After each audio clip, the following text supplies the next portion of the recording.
그러므로 형제들아, 내가 하나님의 모든 자비하심으로 너희를 권하노니 너희 몸을 하나님이 기뻐하시는 거룩한 산 제물로 드리라. 이는 너희가 드릴 영적 예배니라.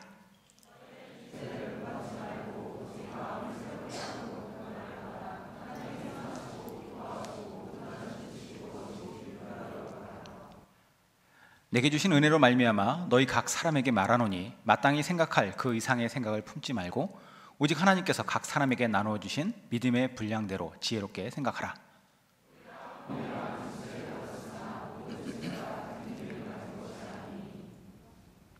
이와 같이 우리 많은 사람이 그리스도 안에서 한 몸이 되어 서로 지체가 되었느니라.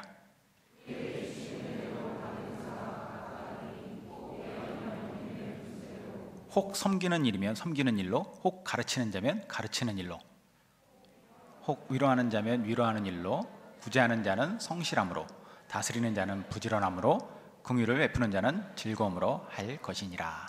아멘. 오늘이 벌써 2018년도 전반기를 다 마감하는 마지막 6월의 마지막 주일입니다. 1년의 반, 참 시간이 빠른 것 같아요.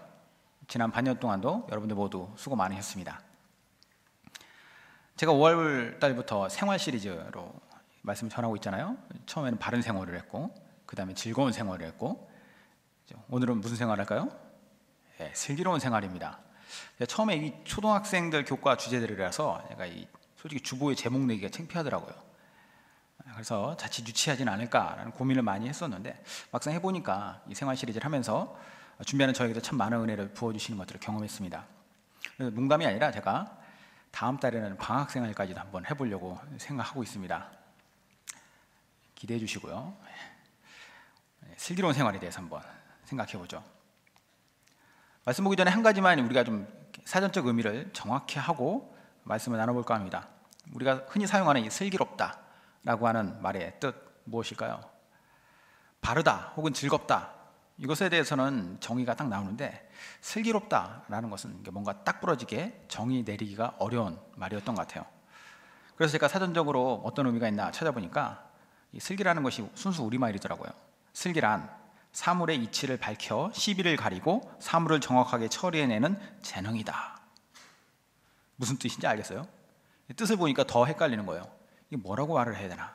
비슷한 단어들을 보니까 가장 비슷한 단어가 지혜라고 하는 단어가 있더라고요. 그러니까 슬기롭다라는 것, 슬기로운 생활이라는 것은 지혜롭고 지혜로운 생활이라는 것입니다. 삶을 슬기롭게, 즉 지혜롭게 살아가는 것은 매우 중요한 일이죠. 한 번뿐인 인생을 어느 누가 어리석게 살고 있겠습니까? 미련하게 낭비하고 싶은 사람은 아무도 없을 겁니다. 이왕 사는 인생 슬기롭게 살고 그 슬기로움으로 말미암아서 인생이 아깝게 허비되지 않았다라고 그 인생을 평가받고 싶으실 거예요. 그렇기 때문에 우리는 슬기로운 생활의 가장 기본적인 원리와 그 방식을 알아야 할 것 같아요. 결론적인 이야기지만 우리가 이 땅에서 정말 슬기롭기 위해서는 우리를 지으시고 구원이라는 것을 우리에게 주셔서 이 구원을 얻게 하시고 돌보시다가 언젠가는 앞으로 다시 오셔서 이 세상을 심판하시고 영원히 다스리실 그 주님 앞에 그 주님을 믿는 신앙생활을 잘 해나가는 것입니다.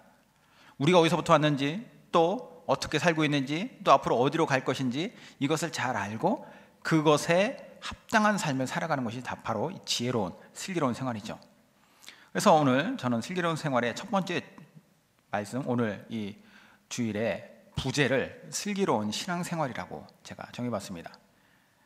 좀 신선한, 슬기로운 감방생활하면 좀 신선한 제목 같은데, 저는 먼저 저의 신앙생활, 슬기로운 신앙생활이라고 하는 것에 대한 저의 신앙생활이 어땠을까, 그 첫 신앙생활을 하던 아주 초보의 신앙 때의 생각을 한번 하게 되었습니다. 저는 아주 어려서부터 교회를 다녔어요. 아버지가 군인이셨기 때문에 아버지 직업적 특성상 여러 지역들을 많이 이사 다녔는데, 이사 다닐 때마다 그 지역에 있는 교회는 꾸준하게 다녔던 것 같습니다. 물론 이제 교회는 나가긴 났지만 그런 애들 있잖아요. 아주 개념 없고 아주 정신없는 애들. 그래서 여기에도 이제 우리 애들 선생님도 계시지만 좀 정신없다 하면은 이제 그냥 아빠 닮아서 그렇게 생각하면 될 것 같아요. 그러다가 이제 제가 수원에 초등학교 6학년 때부터 수원에서 살았는데, 이때 이제 6학년을 졸업하고 저와 같은 또래 10명의 아이들과 함께 중등부로 올라가게 되었습니다. 근데 중등부에 올라간 지 얼마 되지 않아서 저는 교회를 떠나기로 결심을 했어요. 이유는 별것 아니었어요. 제가 친한 친구들 3명하고 함께 항상 붙어서 다녔는데 교회를. 근데 이제 초등학교를 졸업하고 중학교에 올라가고 중등부에 올라가니까 매 주일마다 교회를 마치고 집으로 가는 버스를 우리가 항상 타고 다녔는데, 이 버스에 타기 전에 그 버스 앞에서 선생님들이 간식을 나눠줬는데 중등부에 가니까 간식을 안 나눠주는 거예요. 그래서 물어봤어요. 혹시 이번 주만 간식이 준비 안 된 거냐? 라고 물어봤더니 돌아온 대답이 우리를 당황스럽게 했습니다. 주일학교 때는 매주 간식을 주지만 중학교 때는 어떤 행사가 있을 때만 간식을 준다는 것이었어요. 우리는 그 말 듣고 결심을 했습니다. 아, 교회는 나올 곳이 못 되는구나. 간식 없는 교회는 의미가 없다라고 생각을 했죠. 실제로 교회를 몇 주 동안 안 나왔습니다. 하지만 그런 저와 친구들을 다시 교회로 나오게 한 사건이 있었어요. 얼마 그 결심이 못 갔죠. 당시 우리 교회는 우리보다 1살 많은 위에 형들은 없었어요. 대신 2살 많은 형들이 좀 몇 명이 있었습니다. 학생부 규모가 중고등부 합쳐봐야 30-40명 정도밖에 안 됐어요. 자, 그런 상황에서 새로 올라온 애들 중에서 10명 중에 거의 사내 녀석들의 거의 대부분이 4명이 쑥 빠졌으니까 우리를 기다리고 있었던 선배들의 마음이 아팠겠죠. 그래서 이제 얘들을 어떻게든 다시 교회로 불러와야 된다라고 하는 특명을 누구한테 줬냐면 우리보다 2살 많은 형들한테 줬습니다. 자, 중1짜리 남자애들을 중3짜리 남자애들이 어떻게 데리고 왔을까요? 간단합니다. 누나들은 타일렀겠지만 형들은 타일르질 않더라고요. 그냥 우리한테 와서 간단하게 얘기를 했습니다. 다시 교회에 나와서 우리랑 잘 지낼래? 아니면 앞으로 맨날 만날 때마다 맞을래? 이제 이 둘 중에 택하라는 거죠. 저나 친구들은 그 형들과 잘 지내고 싶은 생각이 없었습니다. 그럼에도 불구하고 우리는 교회로 나갔죠. 맞는 것보다는 나가는 게 낫다라는 판단이 들어서요. 왜냐하면 항상 만났거든요, 그 형들을. 그래서 다시 교회를 나가기 시작했고 1년, 2년 지내면서 은혜를 받게 되었습니다. 그러면서 조금씩 신앙이 생기고 자라가게 됐어요. 나중에는 우리가 선배 입장에서 후배들을 잘 이끌어주는 나름대로 열심히, 물론 이제 우리를 협박했던 형들보다도 훨씬 더 부드러운 방법으로 후배들을 다루고 또 그 아이들에게 이렇게 신앙생활을 같이 할 수 있도록 독려를 했습니다. 우리는 우리를 교회로 다시 인도했던 형들이 고등학교에 가서 안타깝게도 그 형들은 대부분 불량 학생들이 되어서 교회를 떠났어요. 그럼에도 불구하고 우리는 끝까지 교회 공동체를 잘 지키고 섬겼습니다. 오히려 길 가다가 그 형들이 교회를 이제 더 이상 안 나오게 된 그 형들이 있으면 두렵고 떨린 마음으로 가서 그 형들한테 다시 교회 나오라고 이렇게 얘기를 할 정도였어요. 그런 과정에서 저는 이제 목회자로서의 소명을 받게 되고, 물론 이제 군 생활을 전후해서 한 번 더 교회를 떠나니 어쩌니 다 때려치니 이런 삐걱대는 위기도 있었지만, 근데 여하튼 지금은 이제 목사로 사역을 하고 있죠.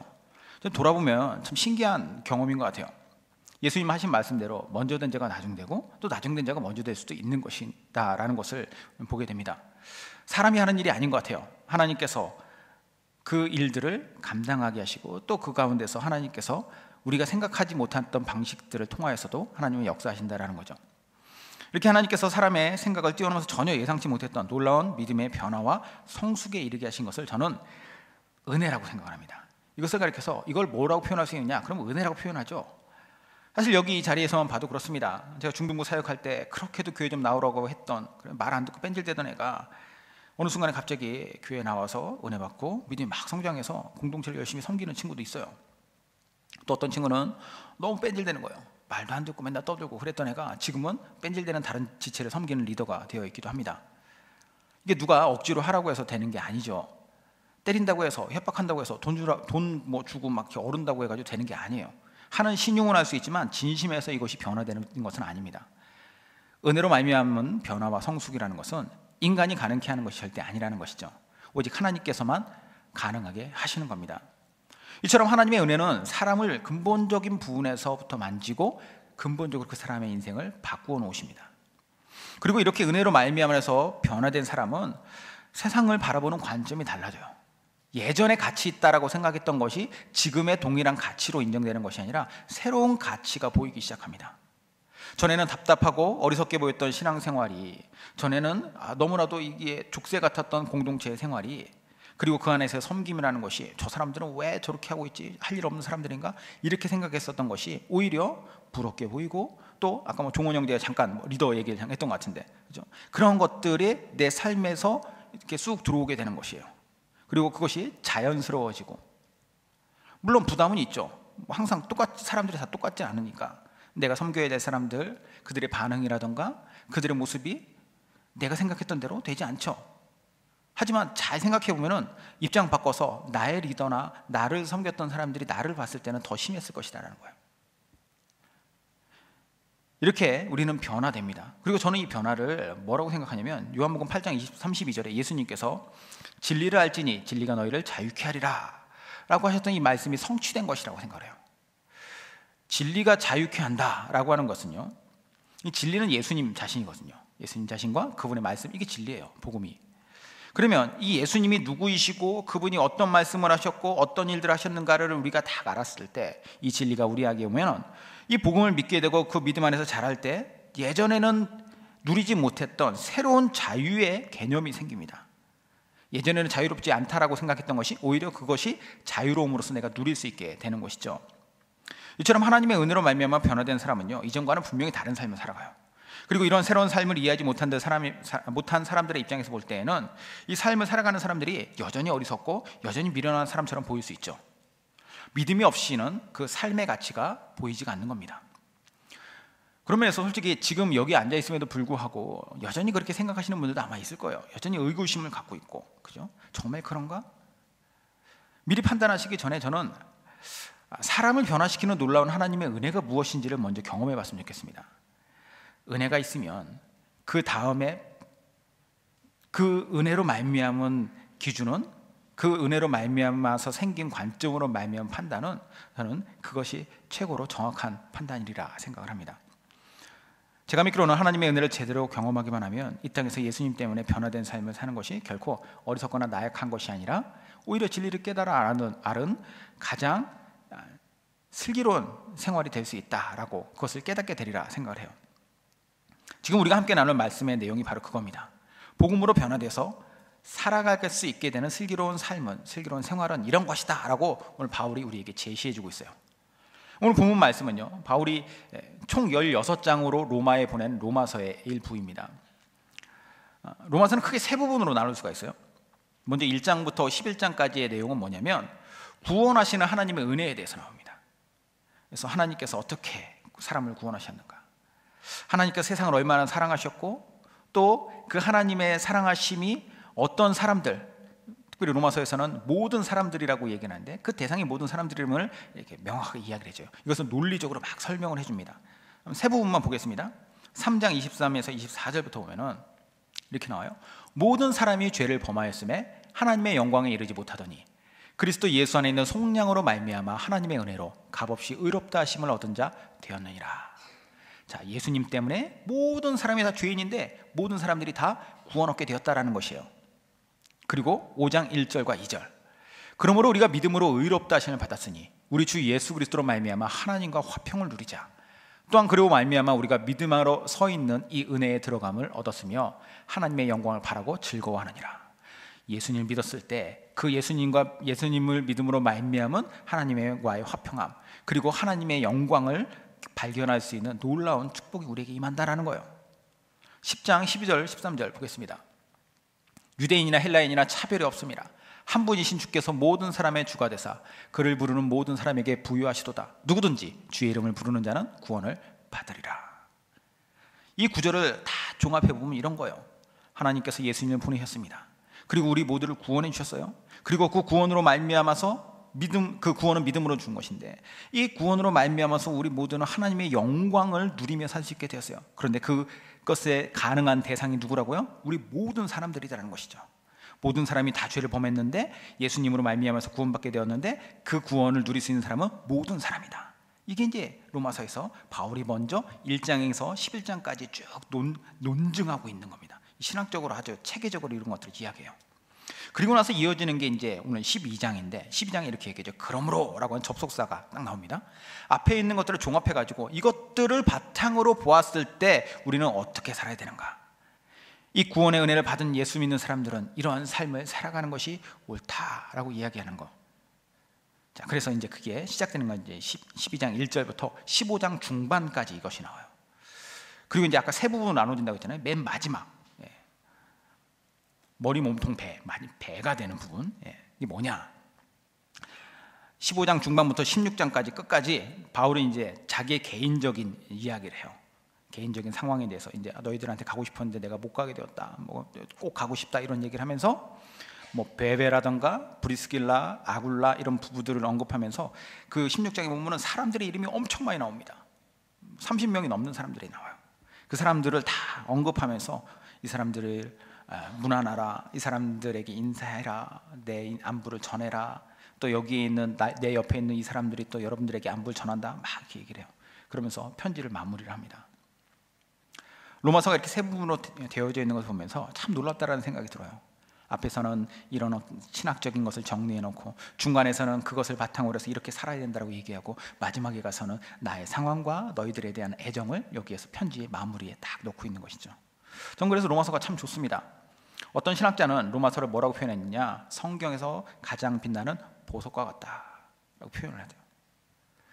그만큼 이 로마서는 아주 탄탄하게 하나님께서 행하신 일들에 대한 분명한 복음이 담겨져 있는 것이죠.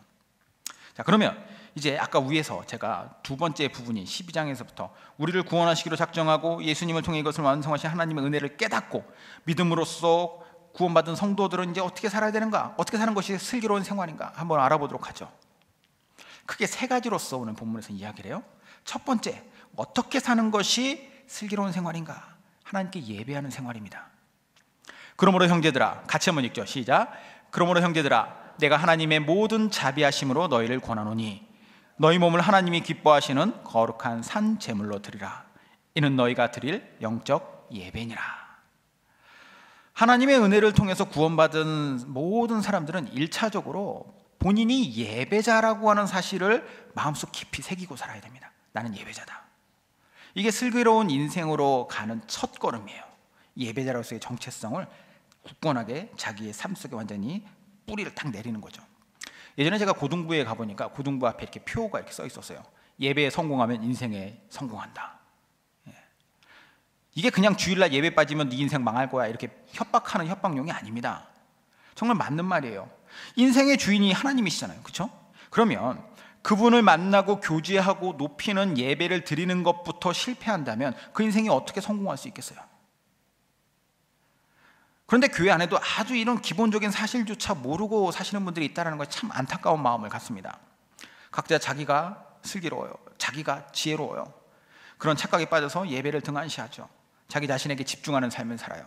예배도 나를 위해서 있는 것처럼 나의 기분을 풀기 위해서 예배를 가고, 내가 불안하니까 예배를 가고, 내가 누군가를 만나기 위해서 예배를 가고, 그러다 보니까 이 예배는 항상 내 인생에서 주가 아닌 부가 되고, 예배보다는 자기의 실력 향상 혹은 나의 만족, 나의 즐거움, 여기에 빠져 산다라는 거죠. 그렇게 사는 삶이 과연 성공한 인생이 될 수 있는가? 제가 목사로서 제 모든 것을 다 뭐 갖고 있는 건 별로 없지만 어쨌든 다 걸고 확신할 수 있는 게 있습니다. 당장은 그렇게 살아가는 것이 성공한 것처럼 보일 수 있어요. 하지만 결국 모든 인생의 주인이신 하나님 앞에 섰을 땐 넌 왜 그렇게 미련하게 살다 왔니? 라고 하나님께서 분명히 말씀하실 거예요. 왜냐? 하나님은 자신이 구원하신 이 땅에 살아가는 모든 백성들이 자기 자신과의 관계가 가장 중요하다는 것을 성경에서 수없이 말씀하고 있기 때문에, 그럼 그 관계조차도 제대로 맺지 않으면서 아무리 열심히 살아봐야 그 인생은 하나님께 인정받을 수 있는 인생이 안 된다는 거죠. 미련한 인생이에요. 그럼 우리가 오늘날 살아야 할 이 생활 속에서의 이 예배는 과연 어떤 식으로 드려져야 되는가? 그냥 교회 주일날 교회만 잘 나오면 되는 걸까요? 오늘 본문 1절 다시 한번 보죠. 바울이 뭐라고 하냐면 이렇게 얘기해요. 하나님의 모든 자비하심으로, 이게 뭐냐면 하나님의 사랑의 마음을 내가 듬뿍 담아서 여러분들에게 권하겠습니다. 여러분들의 몸을 하나님이 기뻐하시는 거룩한 산 제물로 드리십시오. 이게 매우 당연한 영적 예배가 될 겁니다.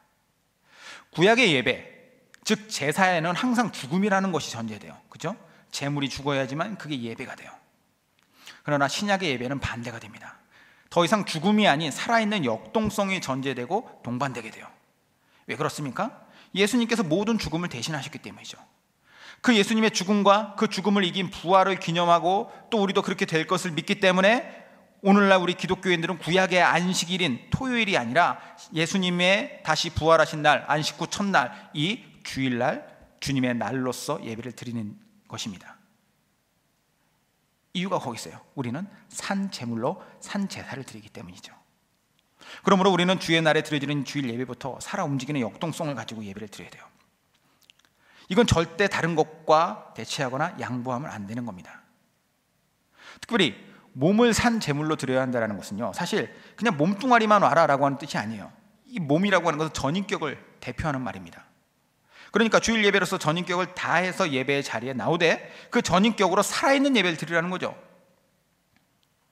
여러분들의 몸이 이곳에 와서 죽어 있으면 안 됩니다. 지금 거의 죽어가는 분들 몇 명 있는데 죽어 있으면 안 돼요. 여러분들의 영이 하나님 앞에 죽어 있으면 안 됩니다. 하나님의 말씀에 집중해야죠. 여러분들의 정서나 그런 것들이 하나님께 집중되어야 돼요. 이렇게 드려질 때 하나님께서는 그 예배를 받으시고 영광 받으시는 거죠. 그리고 우리의 가진 모든 것을 통해서 교회 와서 이 드려지는 예배를 통해 하나님을 찬양하고, 그리고 또 여기서 복음으로 무장하고, 그래서 성령님 의지에서 다시 세상으로 나아가는 것, 그게 바로 우리 예배자로서의 삶인 겁니다. 자, 두 번째, 슬기로운 생활의 두 번째입니다. 두 번째는 하나님의 뜻을 잘 따르는 생활이에요. 2절과 3절입니다. 같이 읽죠. 너희는 이 세대를 본받지 말고 오직 마음을 새롭게 함으로 변화를 받아 하나님의 선하시고 기뻐하시고 온전하신 뜻이 무엇인지 분별하도록 하라. 내게 주신 은혜로 말미암아 너희 각 사람에게 말하노니 마땅히 생각할 그 이상의 생각을 품지 말고 오직 하나님께서 각 사람에게 나눠주신 믿음의 분량대로 지혜롭게 생각하라.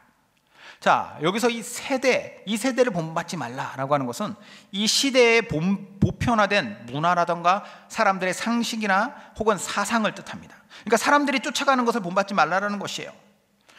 인간들은 시대마다 문화나 상식이나 사상이 다양하게 변합니다. 하지만 다양하게 변하지만 그 시대마다 시대 정신이 있어서 사람들이 거기에 몰두하고 몰입을 하고 그것을 추구해요. 이것이 시대마다 변하죠. 뭐 진리가 아니기 때문에 변할 수밖에 없죠.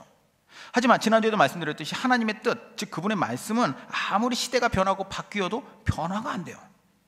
그렇기 때문에 어떤 시대를 사는 사람이라고 해도 가장 슬기로운 사람은 어떤 사람이냐? 그 시대에서 사람들이 이야기하는 것, 그 세대의 가치가 아니라 하나님의 뜻이 무엇인가, 진리의 말씀에 비추어서 변함없는 2000년 전에도 2000년 후에도 변함없는 그 말씀을 잘 분별해서 그 뜻에 내 자신의 삶을 맡겨야 한다는 거죠. 성경에서 하나님의 뜻을 잘 분별해서 그분의 뜻에 자신의 인생을 맞춰서 따르려고 노력했던 사람들이 참 많이 나옵니다. 누군가가 저한테 그러면 그런 사람 한 명만 제게 소개시켜 주십시오 라고 한다면 저는 가장 먼저 소개시켜 줄 사람이 이 여호수아라고 하는 사람이에요. 물론 많은 사람들이 있죠. 그러나 여호수아가 딱 떠올랐어요. 여호수아가 누굽니까? 이스라엘 백성들이 출애굽을 하고 나서 광야 생활 40년을 하고 난 다음에 이제 가나안 땅을 목전에 두고 요단강만 건너가면 가나안에 들어가는 건데, 그 요단강 건너편에서 가나안에 들어가지 못하고 거기에서 죽게 되는 모세, 그 모세를 대신해서 이스라엘 백성들을 데리고 가나안에 들어간 사람이 이 여호수아입니다. 그리고 여호수아는 그 땅에 들어가서 뭐를 해요? 그 땅에서 정복 전쟁을 하죠. 이것은 무엇이냐면 그곳에서 하나님의 백성으로서의 삶을 터전을 만들어 간다는 것이에요. 그냥 육체적인 전쟁이 아니라 하나님께서 그 삶을 축복하셨다는 거, 지금으로 치면 영적으로 자기의 삶을, 이스라엘 백성들의 삶을 일구었다는 것이죠. 이렇게 했던 사람이 이 모든 것들을 다 마무리하고 그 땅의 분배를 막 마무리한 다음에 이스라엘 백성들을 다 모았어요. 세겜이라는 곳에 다 모아가지고 이렇게 얘기를 합니다. 여호수아 24장 15절에 이렇게 얘기해요. 만일 여호와를 섬기는 것이 너희에게 좋지 않게 보이거든 너희 조상들이 강 저쪽에서 섬기던 신들이든지 또는 너희가 거주하는 땅에 있는 아모리 족속의 신들이든지 너희가 섬길 자를 오늘 택하라. 오직 나와 내 집은 여호와를 섬기겠노라. 여기서 조상들은 누굽니까? 조상들이 강 저쪽에서 섬겼던 신들, 수십 년 전 애굽에서 섬기던 신들의 사상이에요. 그들이 거주하던 땅은 지금 그들이 이제 정복전쟁을 마치고 이제 거주하던 땅에 아모리 족속의 신들이라는 건 뭐냐면 당시 그들의 삶 속에 침투에 들어와 있는, 그리고 앞으로도 얼마든지 이 사람들의 삶을 지배해 나갈 수 있었던 여러 신들의 사상이죠. 오늘날로 치면 이런 겁니다. 너희 부모님 세대가 추구했던 가치라든가 오늘날 너희 세대가 추구하는 가치들이라든가 앞으로 너희 자식들이 추구할 수 있는 가치들, 이 모든 가치들이라는 거죠. 그것을 언급하면서 여호수아가 뭐랍니까?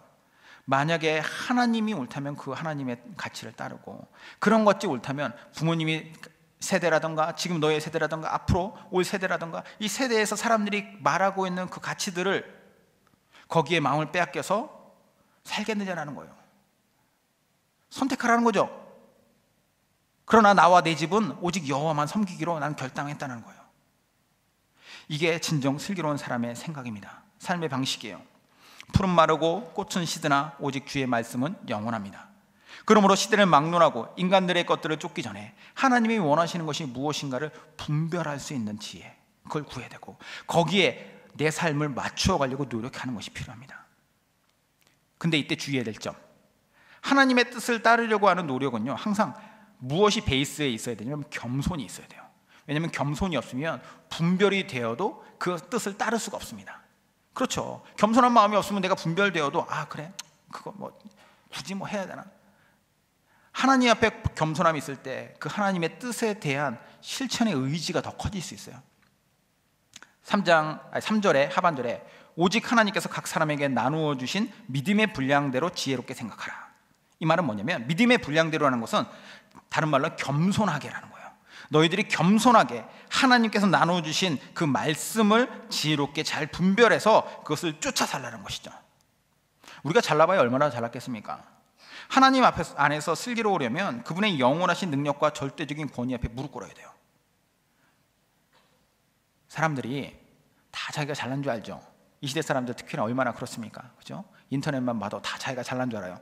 물론 이제 대체적으로 그런 애들 보면은 댓글 다는 초등학생들이 많지만 그런 잘남 혹은 아무리 더 잘났다 하더라도 그 사람들이 아무리 잘났던들 하나님보다 잘날 수 있겠습니까?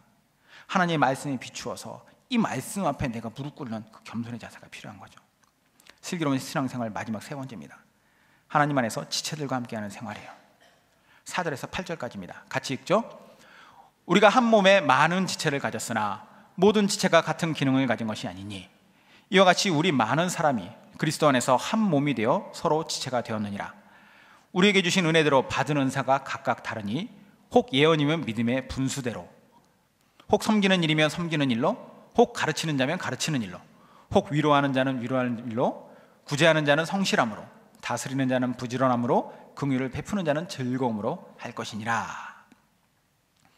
아까도 언급했지만 로마서는 1장에서 11장까지 하나님의 은혜라고 하는 복음을 아주 신학적으로 잘 정립해 놨습니다. 그리고 바울은 이 12장에 들어서는 앞선 내용을 실제적으로 적용하는, 이제 쉽게 말해서 첫 부분, 앞부분은 예배, 그 앞부분은 교리라면 여기에서는 실천, 실행이에요. 그리고 그 실행에 있어서는 첫째로는 예배 생활을 잘해야 된다. 둘째로는 하나님의 뜻을 잘 분별해서 이 세상 가운데 겸손함으로 살아야 된다라는 것인데, 이 두 가지는요 사실 혼자서 할 수 있어요. 그렇죠? 혼자서 내가 하나님께 예배 드리는 거, 나 혼자서 예배 드릴 수도 있죠. 두 번째, 하나님의 뜻을 잘 분별하고 겸손하게 하는 거, 내가 혼자 그렇게 할 수 있죠. 왜냐? 하나님과 1대1의 관계니까. 그런데 세 번째는 혼자서 못하는 거예요. 그럼 제가 이 구절을 보면서 이런 생각이 들었어요. 왜 바울 형님이 왜 개인적인 영역을 갑자기 벗어나서 이게 공동체 영역으로 갑자기 이것이 넘어갔을까? 일관성 있게 개인적인 생활만 이제 얘기해도 되지 않을까라는 생각을 했어요. 근데 이제 말씀을 제가 그러면서 찬찬히 묵상하다 보니까 제가 처음 교회를 떠나려고 했다가 다시 돌아와서 은혜 받고 나름대로 열심히 신앙생활을 이렇게 좀 잘하게 되었던 그때가 생각이 났습니다. 제가 그때 아까 말씀드렸듯이 제 친구들 3명하고 넷이서 주로 다녔어요. 그러다 보니까 이제 뭐 나중에 회장도 고등학교 1학년, 2학년, 3학년을 3명이 각각 돌아가면서 했죠. 자, 그런데 그때 제가 혼자였으면 그 모든 과정들을 잘 해낼 수 있었을까라고 하는 생각이 들었어요. 절대 못했을 거예요. 친구들이 있었으니까 저는 교회를 떠나지 않고 처음에 떠나자고 작당도 했지만 사실 함께 있었기 때문에 교회에 남아 있었던 것 같아요. 그리고 함께 은혜 받고 함께 헌신하고 함께 신앙이 자랐죠. 전도서 4장 9절에서 12절 이렇게 말합니다. 두 사람이 한 사람보다 나음은 그들이 수고함으로 좋은 상을 얻을 것입니다. 혹시 그들이 넘어지면 하나가 그 동물을 붙들어 일으키느니와 홀로 있어 넘어지고 붙들어 일으킬 자가 없는 자에게는 화가 있으리라. 또 두 사람이 함께 누우면 따뜻하거니와 한 사람이면 어찌 따뜻하랴. 한 사람이면 패하겠거니와 두 사람이면 맞설 수 있느니. 새 겹절은 쉽게 끊어지지 아니하느니라. 슬기로운 사람은요, 험하고 먼 길을 갈 때 혼자 안 갑니다. 누군가와 함께 가야지 더 멀리 갈 수 있고 더 안전하게 갈 수 있어요. 물론 우리에게는 어떤 길에서도 함께 하시는 우리의 목자 되신 예수님이 계시죠. 하지만 그분은 우리를 한 마리씩, 한 마리의 당신을 쫓는 양으로 부르신 게 아니라 무리로 부르셔가지고 통으로 내려가세요. 이 교회죠. 당신을 쫓으라고 이렇게 말씀하세요. 이 공동체 안에서 그러므로 우리는 슬기롭게 생활을 해야 돼요. 당연히 그러려면 그 안에서 함께 하는 지체들과 함께 살아내는 것이 매우 중요합니다. 하지만 교회 공동체도 함께 가려고 하면 이 안에서 또 여러 가지 문제가 발생해요. 갈등이 생기죠. 그런데 이걸 잘 풀어가면서 함께 가야 한다라고 하는, 그러므로 과제가 생겨요. 어렵죠. 항상 제가 많이 생각하는 거예요. 참 어려워요. 너무 다양해요. 살아온 환경이라던가 기질이라던가 가치관이라던가 하다못해 말하는 말투까지. 그러다 보니까 우리는 이것이 쉽게 융화되기가 쉽지 않습니다. 그런데 바울 형님이 참 친절하게 이러한 우리의 문제를 짚어줍니다. 공동체가 함께 슬기롭게 생활하기 위해서는 세 가지를 인식하고 유지해라. 그 세 가지가 뭐냐? 첫 번째, 통일성이에요. 통일성은 인정해라, 인식해라. 4절에서 뭐라고 하냐면 우리가 한 몸이다. 통일된 하나임을 항상 먼저 인정해야 돼요. 통일된 하나. 자, 두 번째는 뭐냐? 다양성입니다. 방금 말한 4절에서 한 몸이라고 언급한 다음에 뒤에 뭐라고 하냐면 우리가 한 몸에 많은 지체를 가졌으나 모든 지체가 같은 기능을 가진 것은 아니니. 다양성이죠. 교회 공동체에서 다양한 지체들과 함께하는 것은 당장은 불편함을 줄 수도 있고 이상하게 여겨질 수도 있지만 성경적으로 보면 이것은 비정상적인 것이 아니라 당연한 현상이라는 것이죠. 왜냐? 하나님은 사람을 너무 다양하게 만드셨어요. 다양해요. 그리고 이것은 올바른 것이다. 자, 세 번째가 중요합니다. 세 번째는 상호성이에요. 상호성. 5절에 보면은 5절에 이렇게 나와요. 이와 같이 우리 많은 사람이 그리스도 안에서 한 몸이 되어 서로 지체가 되었느니라.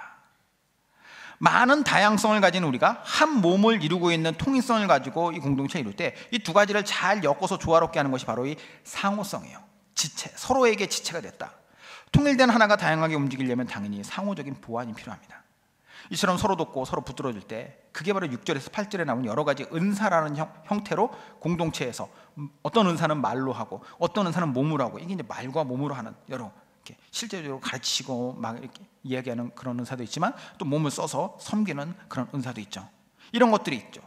이제 이런 것들이 같이 막 융화되고 막 이렇게 어우러질 때 비로소 공동체는 진정으로 그 안에서의 삶의 가치를 깨닫게 되고 이것이 슬기로운 생활이 될 수 있다라는 거예요. 여러분 어떻습니까? 우리 공동체가 이 바울의 말씀처럼 건강한 공동체가 되었으면 좋겠다라고 하는 생각이 여러분들 안 드세요? 전 들어요. 그랬으면 좋겠다라는 거예요. 그렇게 만들어갔으면 좋겠어요. 물론 제가 만드는 건 아니지만 우리는 어떻게든지 이런 공동체를 만들 수가 있다는 사실을 인지하고 인정하고 우리 주님께서 불가능한 것을 이야기하신 것이 아니라 가능케 하실 수 있을 만한 것 이야기했으므로 그것을 우리는 최선을 다해서 노력하는 것, 우리의 몫이죠. 말씀 마무리하도록 하겠습니다. 오늘 우리는 슬기로운 생활의 그 첫 번째 말씀을 봤어요.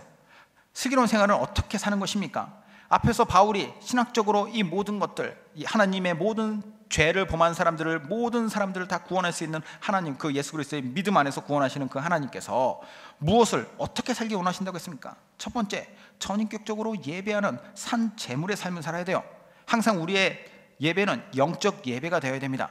두 번째, 세상의 뜻이 아니라, 세상의 가치가 아니라 하나님의 가치, 그것을 분별하고 그 분별에 있어서는 겸손함이 깔려 있어야 돼요. 겸손하게 하나님의 말씀을 분별하고 따라가는 우리가 되어야죠. 마지막 세 번째, 하나님은 개인적인 영역에서 뿐만 아니라 믿음의 공동체 안에서 여러 지체들과 함께 통일성과 다양성과 상호성 가지고 살아가는 것, 그런 삶을 우리가 살아가야 한다라고, 이것이 슬기로운 생활이다라고 말씀하십니다. 여기 모인 저와 여러분들이 이렇게 되길 바라요. 오늘 많이 피곤하시죠? 오늘 날씨 너무 피곤하고 저도 피곤하고 축구도 졌고 너무 피곤해. 그럼에도 불구하고 오늘 이 말씀이 우리 각 사람에게 적용되어서 우리의 삶을 슬기롭게 만들어가기를 주님의 이름으로 축원합니다.